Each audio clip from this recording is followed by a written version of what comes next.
Muy bien, bienvenidos sean todos al espacio de Enki. Hoy les traigo un pequeño video especial donde quiero eh, compartir con ustedes unas pequeñas conclusiones, un pequeño también diálogo que voy a tener aquí con Briana, que me está acompañando. Briana, saluda al público.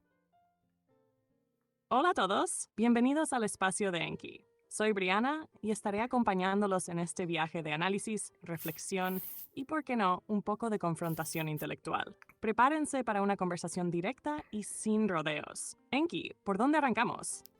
Bueno, ya muchos me conocerán tanto de TikTok como YouTube, entre otras situaciones, como algunas charlas que he tenido por ahí, algunos intentos de debate, yo no los llamaría debates en TikTok, pero bueno, como están acostumbrados, usualmente el tema recurrente en estas charlas suele ser el tema de Dios, ¿no? Y yo me he fijado que hay un problema muy serio en estas charlas, y es que pareciera que no se entiende cómo se tiene que abordar este asunto con una persona que no es un creyente en eso que ustedes sí, es decir, la existencia de ella saben, el innombrable de arriba, Diosito. Y el problema suele ser que en estas charlas, cuando hablamos, por ejemplo, de la Biblia, podemos descartarla muy fácilmente por las contradicciones tanto internas como externas, como también las imprecisiones históricas o directamente cosas erradas o que son falsas dichas ahí. Sin embargo, el creyente más listo, es decir, el filósofo, usa otro tipo de estrategias. ¿No es así, Briana? Así es, Enki. Los filósofos creyentes suelen tomar un camino diferente porque saben que la Biblia, con sus contradicciones e imprecisiones, no es suficiente como prueba contundente para alguien que no comparte su fe. Entonces recurren a la filosofía y la metafísica como herramientas para construir un marco más abstracto y racional sobre la existencia de Dios. Buscan distanciarse de la narrativa religiosa literal y plantean argumentos que parecen más sólidos, como los tomistas con sus famosas 5 vías, o los apologetas modernos con razonamientos cosmológicos y teleológicos. Pero aquí está el truco. Muchos de estos argumentos, aunque tengan lógica interna, están tan desconectados de la realidad empírica y del mundo como lo conocemos, que terminan siendo juegos de palabras sofisticados. ¿No crees que es una manera de maquillar una creencia que en su núcleo sigue siendo débil frente al escrutinio racional? De hecho, no solo es que sea débil, sino que se me hace muy curioso porque cuando hacen estas defensas filosóficas o metafísicas directamente de Dios, nos damos cuenta de que éste no se parece prácticamente en nada al nombrado en la Biblia. Absolutamente en nada.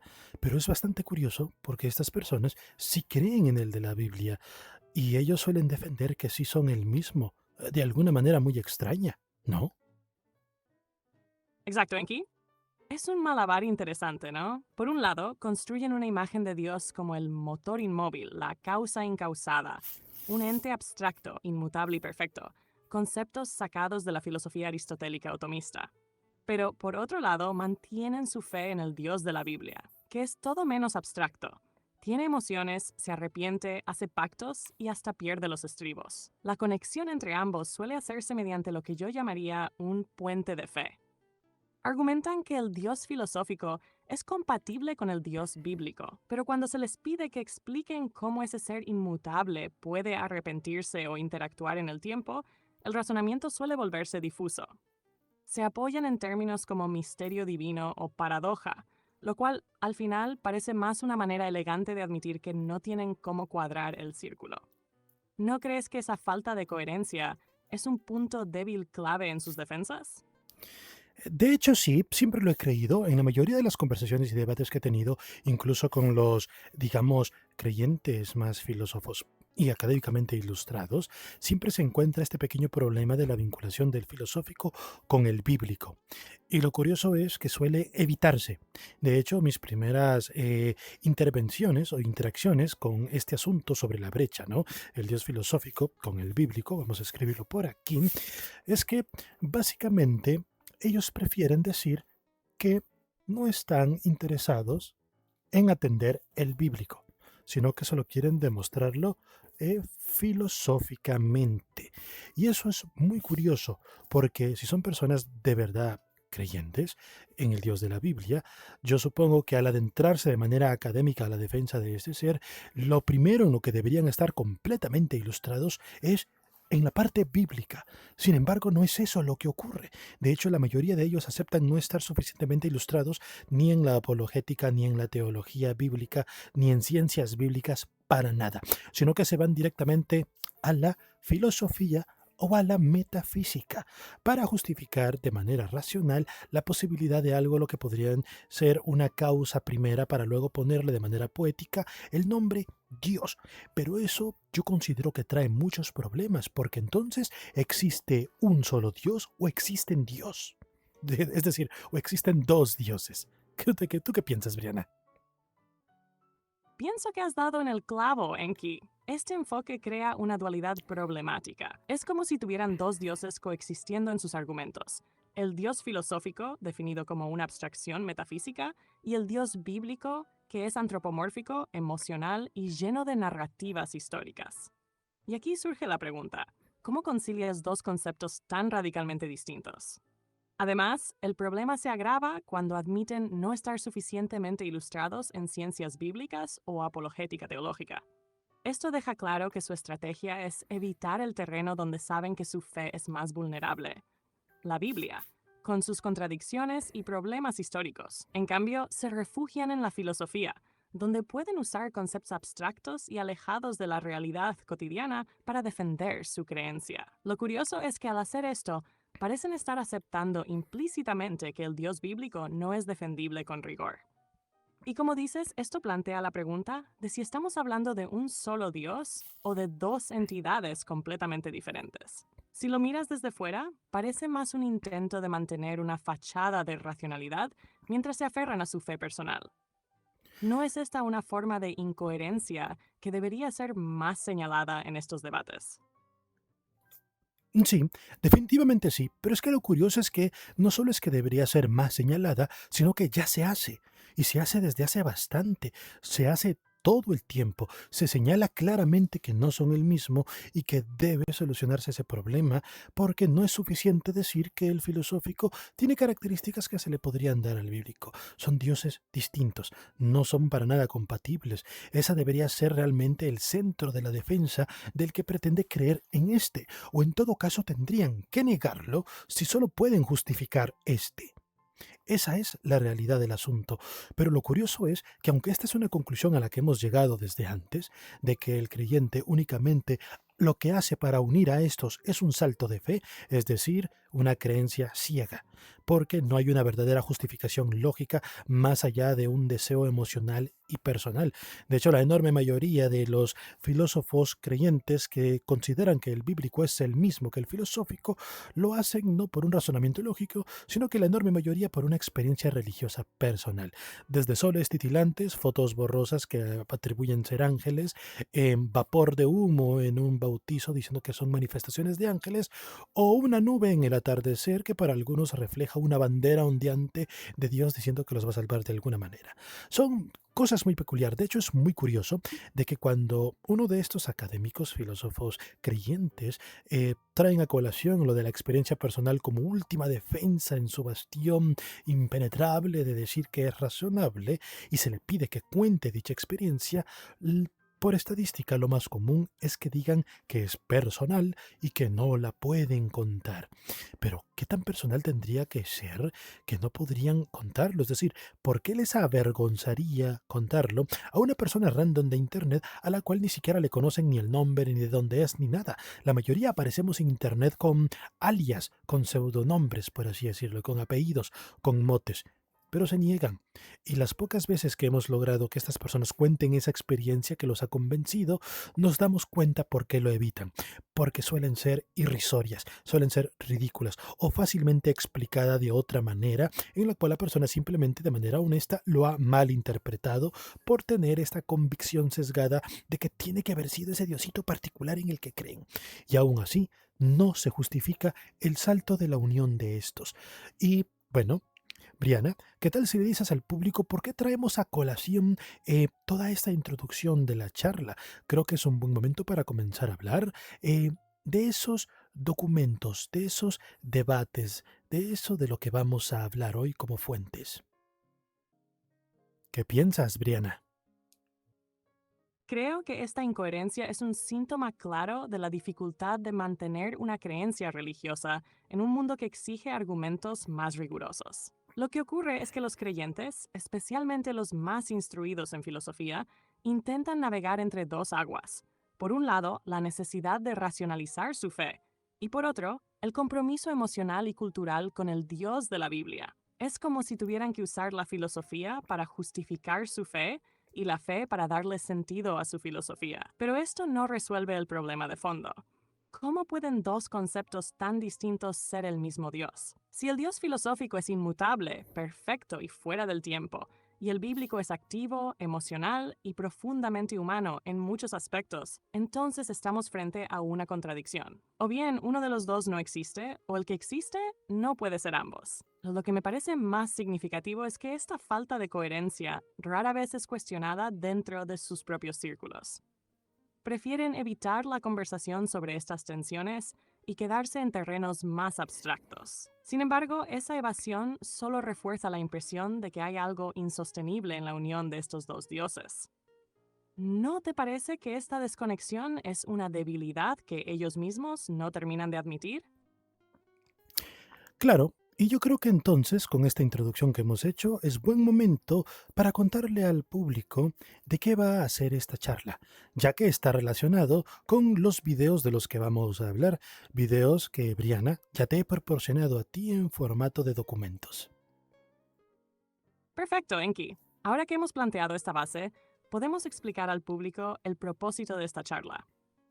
Para quienes nos escuchan, lo que vamos a hacer es analizar una serie de transcripciones de debates y conversaciones relacionadas con estos temas de los que ya hemos estado hablando. Estos documentos contienen intervenciones de teístas, filósofos y apologetas que intentan defender la existencia de Dios desde diversas perspectivas, algunas más filosóficas, otras más bíblicas. Mi tarea será desmenuzar esas ideas, identificar sus inconsistencias y exponer dónde, según nuestra perspectiva, los argumentos fallan o no logran conectar con la realidad.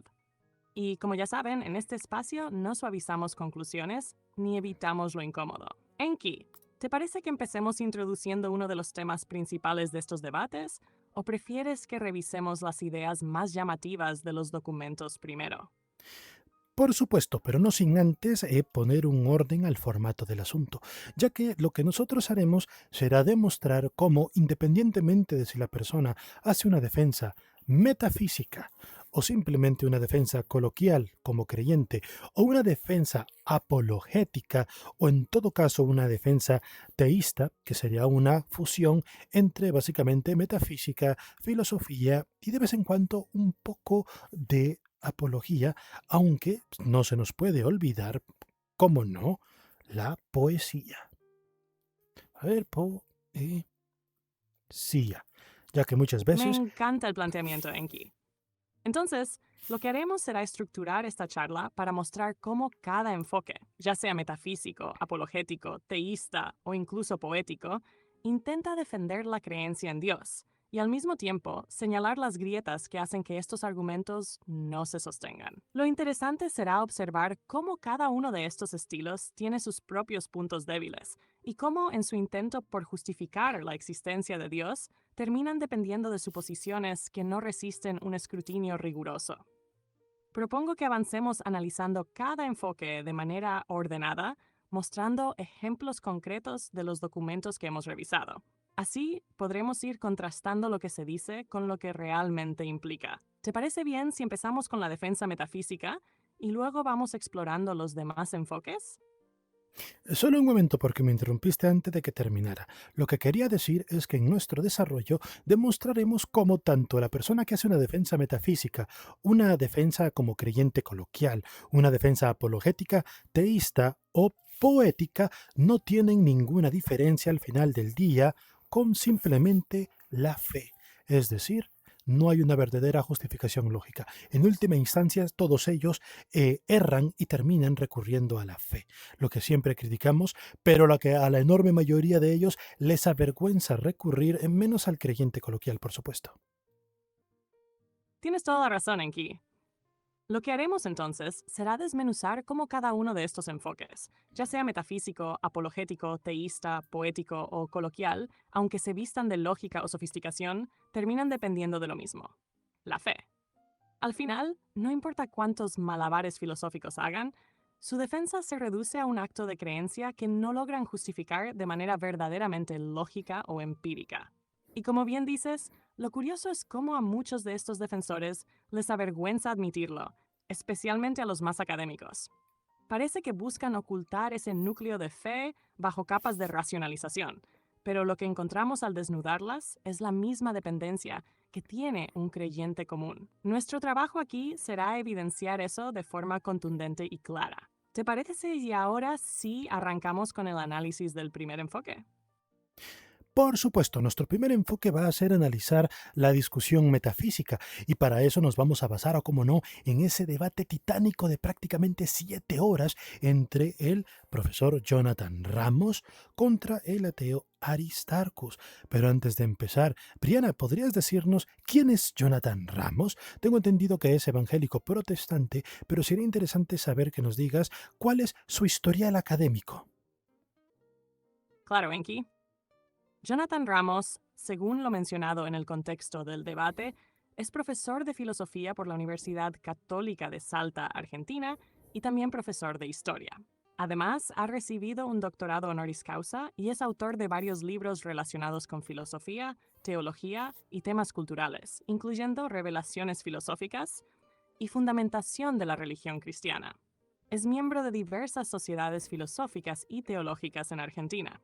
Lo interesante es que, aunque su formación filosófica es sólida y sugiere una inclinación académica, también deja claro que no es profesional en teología, lo cual es llamativo considerando que representa al teísmo cristiano en este debate. Esto podría explicar por qué en sus argumentos parece preferir el enfoque metafísico y filosófico, en lugar de centrarse en una defensa bíblica más directa. ¿Qué opinas, Enki? ¿Crees que esa elección tiene que ver con las debilidades inherentes del texto bíblico? Bueno, para ponerlo a prueba, analicemos lo siguiente. Lo que nosotros decimos es que el creyente, sin importar su grado académico, por ejemplo, en la defensa metafísica, en última instancia termina recurriendo a la fe.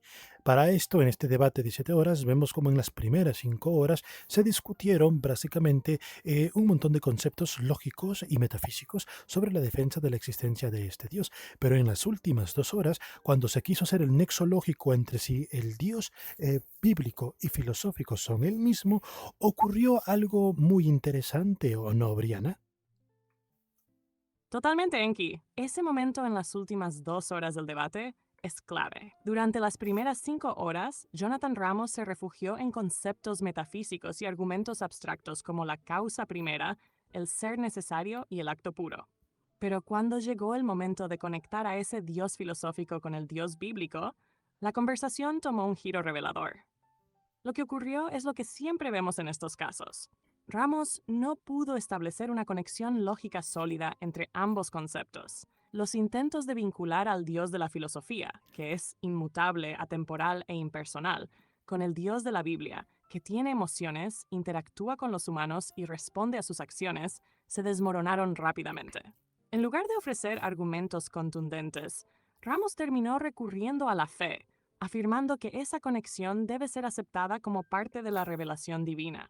Esto demuestra que incluso en un debate tan extenso y con un defensor tan preparado, el núcleo de su defensa es la fe, no la lógica. ¿No crees que esto valida perfectamente nuestra premisa de que, al final, la fe es el único recurso que les queda? De hecho, eso no es todo. Tengo entendido que a Ramos se le hicieron muchas objeciones de que, muy bien, te valgo de que por fe consideres que el Dios filosófico es un Dios revelado a los humanos, pero mínimo que por favor explicara lógicamente cómo sabe que es el de su Biblia específico y no el de cualquier otro texto sagrado que hemos tenido, como el Bhagavad Gita, el Corán, entre otros.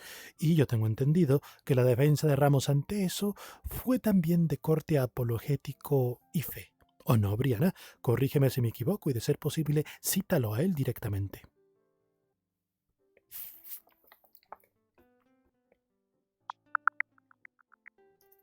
En efecto, Enki, durante las discusiones, Jonathan Ramos defendió la conexión entre el Dios filosófico y el bíblico desde una perspectiva que inevitablemente recurre a la fe. Cuando se le presionó para explicar por qué debería ser el Dios de la Biblia y no el de otro texto sagrado como el Corán o el Bhagavad Gita, respondió que la distinción radica en la revelación y en los atributos únicos que él percibe en el Dios bíblico. Sin embargo, reconoció que estas afirmaciones están profundamente ligadas a una perspectiva hermenéutica y a la fe en Jesucristo como clave interpretativa, admitiendo incluso que hemos llegado a Jesucristo por la fe, no por argumentaciones lógicas ni metafísicas. Además, Ramos intentó argumentar que el cristianismo es moralmente superior porque el Nuevo Testamento no manda a los cristianos a ejecutar penas de muerte, a diferencia de lo que él percibe en otros textos sagrados como el Corán. No obstante, esta línea de defensa depende nuevamente de la interpretación personal y no de una conexión lógica rigurosa entre el Dios filosófico y el bíblico. Esto muestra claramente que, aunque Ramos intentó aportar argumentos filosóficos, en última instancia, su justificación final para elegir al Dios bíblico sobre otros siempre regresa a la fe, lo que refuerza nuestra premisa inicial. ¿Qué opinas, Enki? ¿Deberíamos profundizar en algún aspecto específico de estas respuestas? Eso no es todo. La afirmación de Ramos sobre que en el Corán, por ejemplo, se manda a matar a personas, mientras que en el Dios que le encuentra en la Biblia no hay eso, creo que es directamente falso. En la Biblia, literalmente, sí ocurren esos eventos al igual que en el Corán, tanto en el Antiguo como Nuevo Testamento. Y lo más curioso es que la defensa es que se tiene que interpretar como llave hermenéutica usando a Jesús, pero eso implicaría que tenemos que presuponer ya que es real el de él, cuando se supone que eso es lo que tiene que probar. Es muy curioso cómo un profesor, un catedrático en filosofía y metafísica cae en errores de razonamiento tan básicos. Yo entiendo que si este discurso se da entre creyentes es válido porque ya se presupone que existe eso de lo que están hablando, por lo que solo estarían reforzando argumentos y teorías. Pero este era un debate con un ateo. Él no puede venir con teología y no puede venir presuponiéndole o pidiéndole al ateo que presuponga y acepta que ya existe para entonces darse validez. Eso es un poco hacer trampa, diría yo. Si esto no es deshonestidad, es estar sesgado quizás. Tienes toda la razón, Enki. Es sorprendente y a la vez decepcionante que alguien con la formación de Ramos recurra a este tipo de razonamientos circulares. Su afirmación de que el Dios bíblico es superior porque no manda a matar contradice directamente pasajes del Antiguo Testamento, donde Dios ordena ejecuciones, genocidios y castigos severos. Incluso en el Nuevo Testamento, aunque el tono cambia, hay referencias a la condena eterna que no son precisamente un modelo de moralidad superior. Lo más problemático, como bien señalas, es que Ramos espera que su interlocutor ateo acepte premisas teológicas sin justificación previa, como que Jesús es la clave hermenéutica para interpretar la Biblia. Es un claro caso de petición de principio. Está usando como prueba algo que aún no ha demostrado. Esto no solo debilita su postura, sino que también muestra un sesgo importante al asumir que su marco teológico es universalmente válido, cuando claramente no lo es. En un debate con un ateo, es esencial construir argumentos que no dependan de la fe compartida. Ramos, al evitar esa responsabilidad, revela que su discurso no está diseñado para convencer fuera de su burbuja teológica. ¿No crees que esto pone de manifiesto una gran inconsistencia en cómo los creyentes académicos abordan estos debates? Totalmente. Es bastante decepcionante, honestamente. Mas, sin embargo, luego, por otro lado, tenemos a otro protestante, también estudiante de la filosofía tomista, llamado Tábano Evangélico, es así como aparece en redes, aunque su nombre es Sebastián. A él le hizo la pregunta si consideraba lo de Ramos como este asunto, ¿no? De que el Dios es paradójico, de que el hecho de que Dios sea irracional es lo que lo hace a él creer más. De hecho, si esto se nos objeta, podemos citarlo luego, el Ramos lo acepta. Sin embargo, Tábano dice que él tiene una charla, ¿no? Una charla donde discutió con un tal Carlos, no recuerdo su nombre completo. Briana, ¿me lo recuerdas? Tábano Evangélico, cuyo nombre real es Sebastián, tuvo una conversación destacada con Carlos Sierra en el marco del teísmo metafísico. Durante esta charla, Él mismo explicó que el enfoque del teísmo metafísico no busca probar la religión cristiana directamente a través de la razón natural, sino más bien demostrar los presupuestos filosóficos fundamentales, como la existencia de Dios y la posibilidad de milagros. Según Tábano, la religión cristiana se basa en la revelación y, por lo tanto, no sería congruente intentar probarla exclusivamente mediante argumentos racionales. Esto implica que, aunque se argumenta filosóficamente sobre un fundamento ontológico, no se busca demostrar que este fundamento sea específicamente el Dios cristiano. Por tanto, Tábano parece adoptar una postura diferente a Ramos, enfocándose más en la justificación filosófica de ciertos principios y dejando de lado, en buena medida, el intento de conectar racionalmente al Dios filosófico con el bíblico. Este enfoque, aunque más explícito en cuanto a sus limitaciones, sigue mostrando la dependencia final de la fe, ya que no logra cerrar la brecha lógica entre ambas nociones de Dios. ¿Te parece que esto confirma el mismo patrón que observamos en Ramos? ¿O crees que hay diferencias importantes en cómo abordan este tema? De hecho, se me hace muy extraño porque esto es como, hay una expresión, ¿no? Que se dice dar patadas de ahogado. Es como cuando no hay nada más que hacer, pero de alguna manera tengo que decir algo a favor, porque si él mismo está aceptando de que no puede compaginarlo, ¿por qué entonces él acepta ser creyente del Dios bíblico? Más sin embargo, él lo único que puede hacer es hacer una defensa del filosófico y a medias, ya que las conexiones aceptan que no se pueden hacer, al menos no racionalmente. En última instancia, se hace por fe. Y yo entiendo que de vez en cuando se pueda decir fe razonable, pero ese conjunto de palabras es más poética que real, visto lo visto. Ahora, en esa discusión que tuvo Tábano con Carlos Sierra, él tengo entendido que abogó por un argumento compatibilista, ¿no? Entre el filosófico y el bíblico. ¿O me equivoco, Briana? Correcto, Enki. En esa conversación, Tábano intentó articular un enfoque compatibilista, pero admitió que reconciliar al Dios filosófico con el bíblico no es una tarea sencilla ni completamente lógica. De hecho, mencionó que la defensa filosófica y tomista de un Dios como causa primera y acto puro es sólida en un sentido abstracto, pero no necesariamente representa al Dios bíblico en su totalidad. También reconoció que muchos teístas utilizan versículos de la Biblia para intentar respaldar su argumentación filosófica, pero la propia estructura bíblica a menudo contradice conceptos como la simplicidad divina o la idea de un Dios perfectamente bueno. Esto refuerza nuestra premisa. Incluso cuando intentan compatibilizar, recurren a la fe para llenar los huecos lógicos. Tábano deja claro que su convicción en el Dios bíblico no depende de la lógica filosófica, sino de un acto de fe en la revelación divina. Y como mencionaste, esa fe razonable termina siendo más una expresión poética que un argumento robusto. ¿Cómo crees que este enfoque afecta la credibilidad de sus defensas, Enki? Una pregunta, en esa charla, cuando Tábano hace estas afirmaciones, yo me pregunto, esa defensa de la revelación, ¿cómo la hizo? Es decir, ¿demostró algo con los pasajes bíblicos de la Biblia? ¿Demostró eventos de la historia que son reales, son la Biblia? ¿O afirmaciones bíblicas como reales? ¿O qué hizo exactamente Tábano para intentar darle validez ante esta charla con un ateo, adjudicando la revelación? ¿Cómo lo hizo?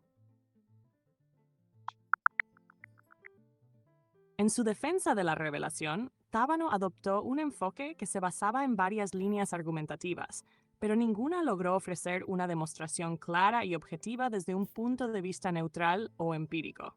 1. Dependencia en la fe como base epistemológica. Tábano afirmó que su conocimiento del Dios creador proviene de la revelación bíblica, argumentando que no hay distinción tajante entre el Dios filosófico y el bíblico desde su perspectiva metodológica. Aún así, reconoció que esto depende de aceptar la Biblia como fuente de revelación y de interpretarla con ciertos principios hermenéuticos, lo que no puede imponerse a un ateo sin previamente justificar esa revelación como verdadera. 2. Apelación a las narrativas bíblicas y a la moralidad de Dios. Justificó actos moralmente controvertidos atribuidos a Dios en el Antiguo Testamento, como órdenes de matar, argumentando que Dios, como creador y juez, tiene prerrogativas que los humanos no pueden cuestionar plenamente desde su perspectiva limitada. Sin embargo, esta línea depende de aceptar la moralidad divina como necesariamente buena, algo que Tábano no demostró lógicamente, sino que asumió como premisa. 3. Crítica al escepticismo sobre la revelación. Defendió que no se puede descartar la revelación simplemente por ser testimonio de terceros, pero no logró demostrar por qué esta revelación específica debería ser preferida sobre otras.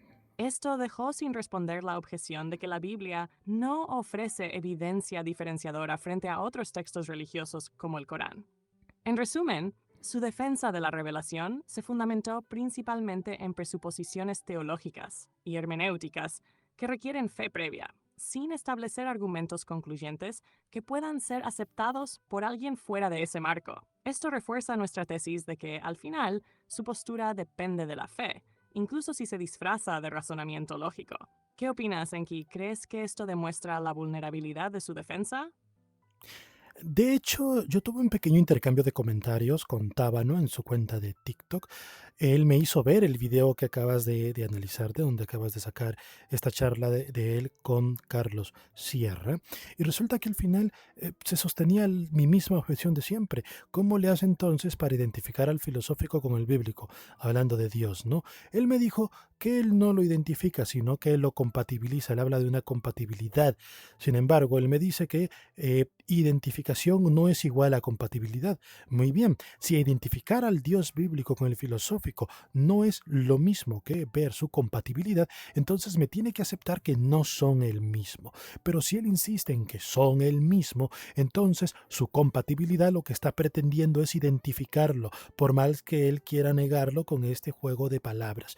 Sin embargo, si él solamente y estrictamente puede demostrar compatibilidad, entonces es precisamente como él dijo, no se puede desde ahí deducir que son el mismo. Por ejemplo, yo puedo demostrar compatibilidad con otro ser humano, ¿no? En el sentido de que estoy en la misma época y año que otro ser humano, soy hombre igual que otro ser humano, tengo ojos y pies y como igual que otro ser humano, somos compatibles en muchos atributos y características, pero no somos el mismo. Principio de identidad, ¿no? Es bastante curioso. Tratar de defenderlo alegando compatibilidad, una vez más me parecen patadas de ahogado. Y tengo entendido que Tábano luego subió un video más corto donde hace 3 aclaraciones, ¿no? Me parece que lo tienes ahí en las fuentes, Briana. ¿Me ayudas con eso? Porque aparentemente ahí se resuelve algo. O quizás no. Dímelo tú.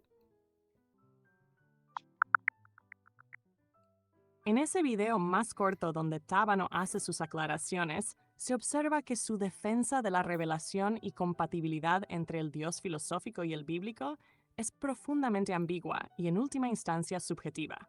Tábano admite que no busca demostrar que sean el mismo, sino que intenta señalar que existe una compatibilidad funcional entre ambos. Para ello menciona que 1. El Dios filosófico establece la base racional. Desde su perspectiva, los atributos del Dios filosófico, como ser necesario, eterno y causa primera, son condiciones lógicas y ontológicas que hacen posible la revelación bíblica. Sin embargo, no prueba cómo esta posibilidad se convierte en realidad específicamente en el Dios de la Biblia. 2. La revelación bíblica llena el vacío de la razón. Afirma que la revelación bíblica otorga la plenitud de significado que la filosofía no puede alcanzar. Pero esto depende completamente de aceptar por fe que esta revelación es verdadera y única. No ofrece evidencia histórica o textual contundente que la respalde más allá de interpretaciones hermenéuticas. 3. Defensa apologética con paralelos éticos y antropológicos. Argumenta que los relatos bíblicos y sus enseñanzas morales tienen una coherencia interna que podría ser vista como una manifestación práctica del Dios filosófico. No obstante, no establece un vínculo lógico directo entre la moralidad bíblica y la existencia del Dios filosófico. En resumen, Tábano evita el problema lógico más profundo al desviar la discusión hacia nociones vagas de compatibilidad, sin enfrentar directamente las críticas sobre la identificación de ambos conceptos. Esta estrategia, como bien señalaste, se parece más a una patada de ahogado que a una defensa filosófica sólida. ¿Crees que esta ambigüedad es un intento deliberado de evitar las contradicciones o simplemente muestra una falta de profundidad en sus argumentos? Creo que es más de lo mismo, ¿no? Al final terminan tanto Tábano como Ramos, independientemente del grado de abstracción y preparación académica, siendo Tábano una persona que tengo entendido que está en estudios sobre teología y tomismo en filosofía y en general. Por otro lado, Ramos, catedrático ya, premio de literatura y escritor y publicador de libros, es decir, una persona de un rango realmente académico, vemos que al final, cuando una persona está suficientemente preparada para objetarle, no les queda más opción que acudir a la apologética y a la fe. Sus estudios en metafísica terminan no distinguiéndose de la poesía con los tintes apologéticos, apelando únicamente a la fe, poniéndose en un mismo grado que el creyente coloquial, con la única diferencia de que pueden decir las cosas de manera rimbombante, algo así como una especie de super hiper mega arenque rojo sofisticado. Básicamente, es bastante curioso.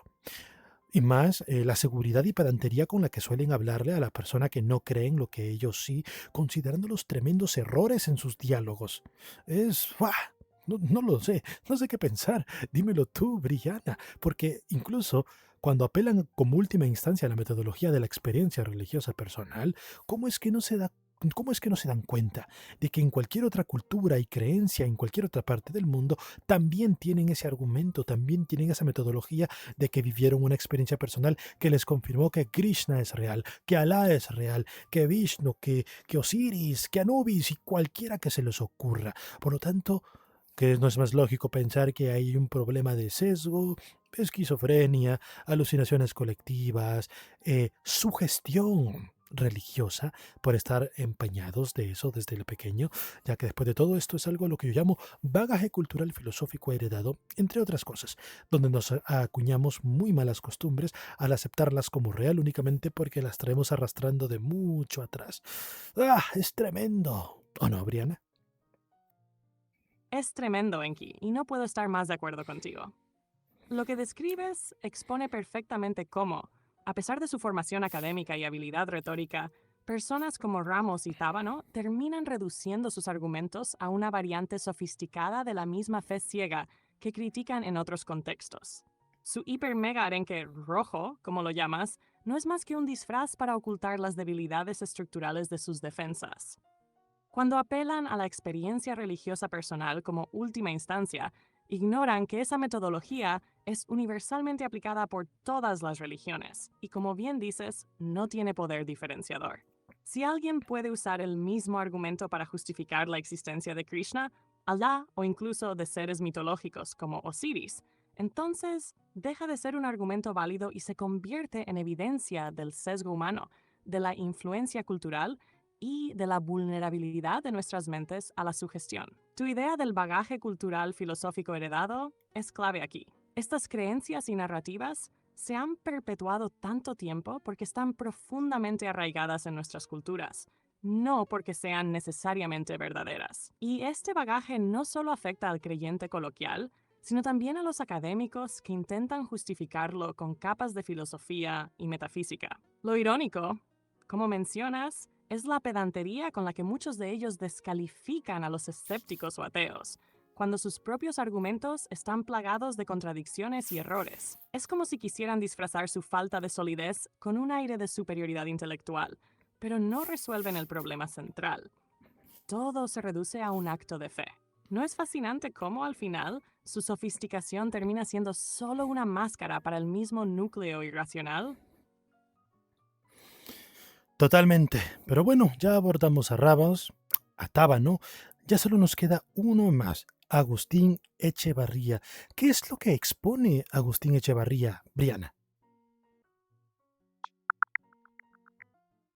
Agustín Echevarría, en su enfoque, argumenta que la postura atea no puede justificarse simplemente por la falta de evidencia de Dios, ya que considera que muchas cosas cuya existencia no es inmediatamente evidente no pueden descartarse.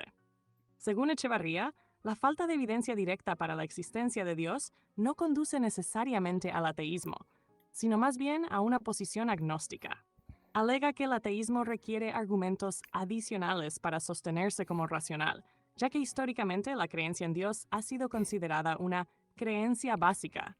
en muchas culturas. Echevarría también critica la idea de que el teísmo tenga toda la carga de la prueba, insistiendo en que el ateo debe ofrecer razones para justificar su rechazo, más allá de refutar los argumentos a favor de Dios. Esto, en su opinión, implica que el ateísmo no puede basarse únicamente en la falta de evidencia para el teísmo, sino que debe proponer su propia fundamentación filosófica. Es un enfoque interesante, aunque parece caer en un problema similar al de otros apologistas, donde desplazan la carga de la prueba hacia el ateo para equilibrar la discusión, pero sin aportar nuevos fundamentos empíricos o lógicos que puedan convencer a quienes no comparten su visión.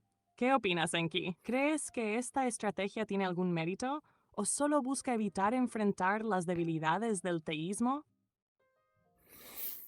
Me parece sumamente decepcionante. No sé si más que lo del debate de 7 horas de Ramos con Aristarcus, pero tengo entendido que Agustín, a diferencia de Etábano, es igual que Ramos, un profesor, un catedrático, tengo entendido, también tiene su doctorado, también tengo entendido en filosofía, ya tú me lo confirmarás luego, pero me parece increíble que él considere que el ateísmo no se puede justificar y que el creyente sí, porque hay más creyentes que ateos, por lo que entonces el ser creyente en Dios es más lógico y viene de base, a diferencia del ateísmo. Pero ¿este señor acaso no ha visto la historia? ¿No ha visto que nos han metido a punta de espada la creencia de ese Dios que viene de Medio Oriente? Nosotros no teníamos eso, teníamos otros dioses y habrán culturas que ni siquiera los tenían.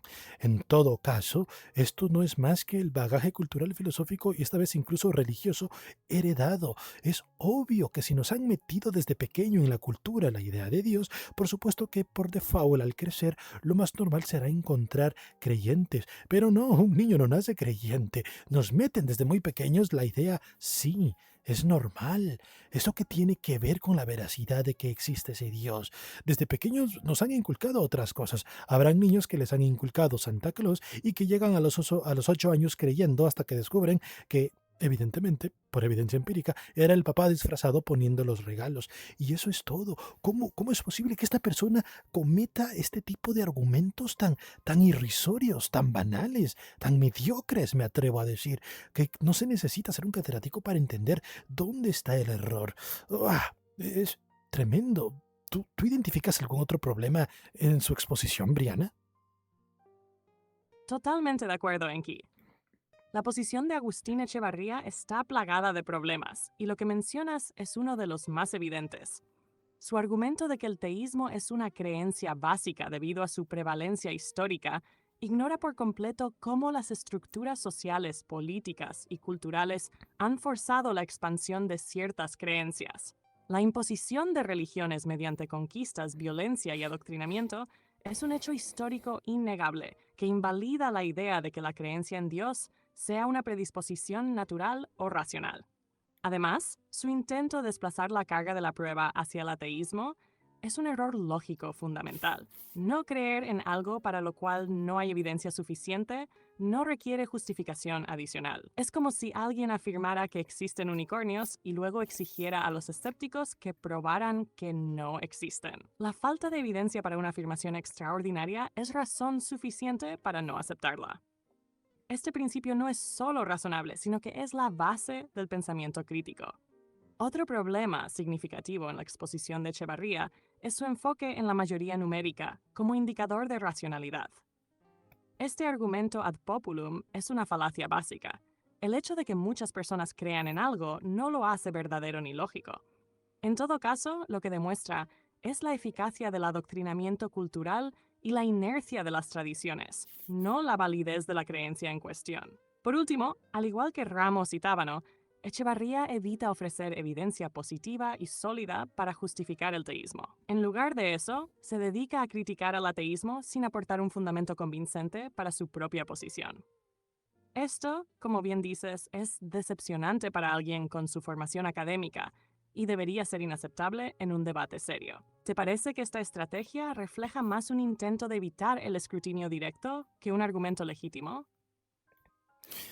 Totalmente. Al final, si te fijas, antes de empezar con nuestra investigación, nuestra charla sobre todo este asunto, nosotros ya sospechamos de manera bastante fuerte de que él filósofo o metafísico creyente termina siendo apologeta, termina disfrazando su teísmo intelectual de poesía porque terminan en la fe. Realmente no pueden justificarlo, solo construyen castillos de aire sobre otros castillos de aire. Esto lo veníamos confirmando antes, sin embargo, al no tener antes la preparación o el conocimiento, era muy fácil desacreditarnos, ¿no? Con lo típico de no saben suficiente de filosofía, no han estudiado suficiente a Tomás de Aquino, no saben de hermenéutica, no saben cuál era la otra, de exégesis, por ejemplo. Se nos reprochaban muchas cosas, pero cuando llegan personas que sí están bastante ilustradas, incluso reconocidas por el propio Ramos como académico, como en este caso Aristarcos, quien él mismo reconoce el nivel de abstracción profundo y comprensión altamente elevada de Aristarcos en estos temas, él mismo terminó confirmando de que su vínculo del Dios bíblico con el filosófico termina siendo por fe.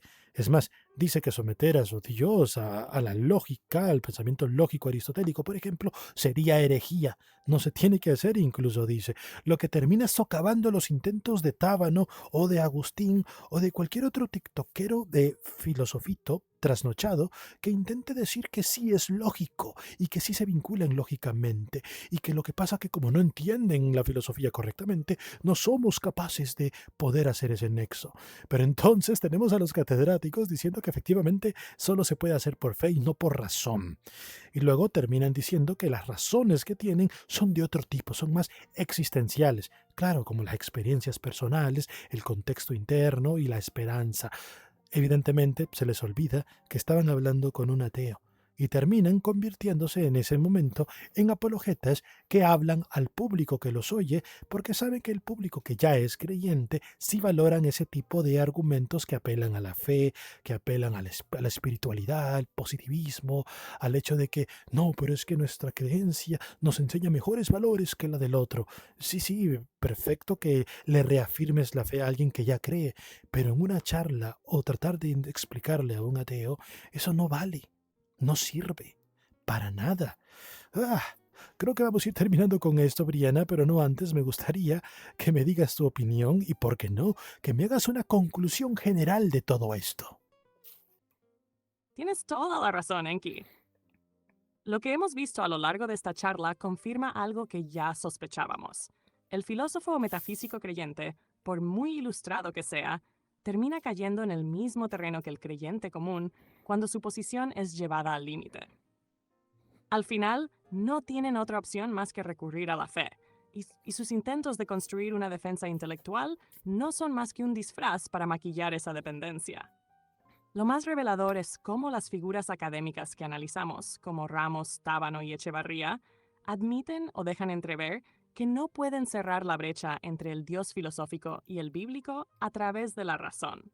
Ramos lo admite directamente al afirmar que someter a Dios a la lógica sería herejía. Tábano intenta salvar las apariencias con la idea de compatibilidad en lugar de identificación, y Echevarría se pierde en argumentos falaces y apologías vacías que no se sostienen fuera de su propio marco cultural y religioso. En conclusión, lo que hemos desnudado aquí es la incapacidad del teísmo filosófico para sostenerse por sí mismo sin apelar a la fe. Su sofisticación es, como tú dices, un castillo de aire sobre otros castillos de aire. Cuando están frente a alguien preparado, sus argumentos se desmoronan y se ven obligados a retroceder al mismo núcleo de fe que critican en otras posturas.